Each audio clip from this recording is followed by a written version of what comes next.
Wala. Ito yung kong tinapay. Wala.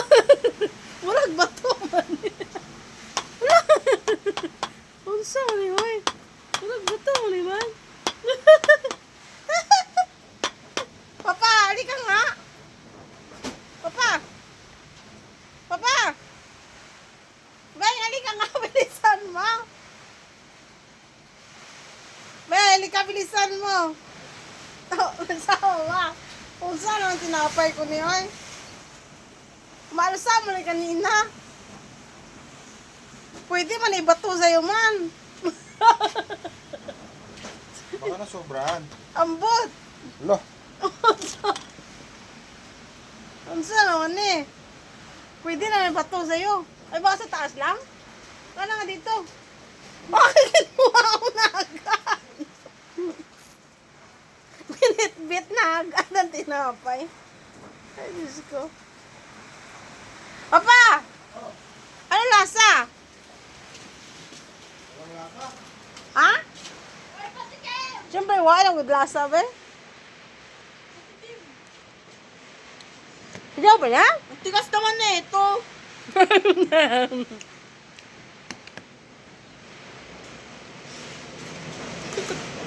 Ay, nagsampay ako. Ay, kasi nilagyan ko ng itlog. tulog na ako. Dapat siya lagyan, hindi nilagyan ng itlog sa taas.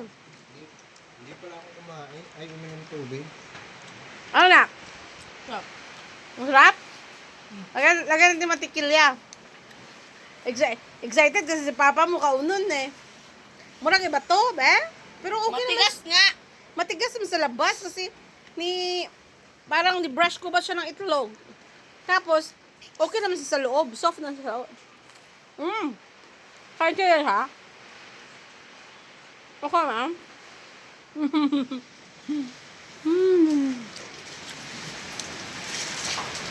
May mantikilya dyan?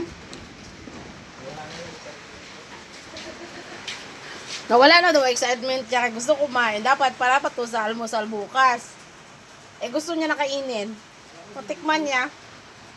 Hindi daw masarap. Hindi daw siya masarap. Kasi dapat magawa tinapay. Hindi lalagyan ng itlog sa taas. Para very soft siya. Ni-brush ko kasi siya ng itlog.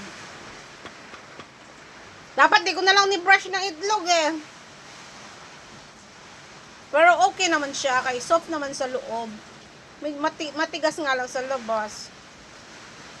Guys, mag-comment kayo sa baba. Paano ba talagang gumawa ng perfect na tinapay. Ayan, munay. Ito munay. Pero tig-aman ang taas. Pero okay man ang loob. Yung baba, crunchy man. Oh, ayan, nagbato man eh. Pwede may bato mo. Ito talagang literal na pag binato ka ng tinapay, batuin mo ng tinapay na parang bato.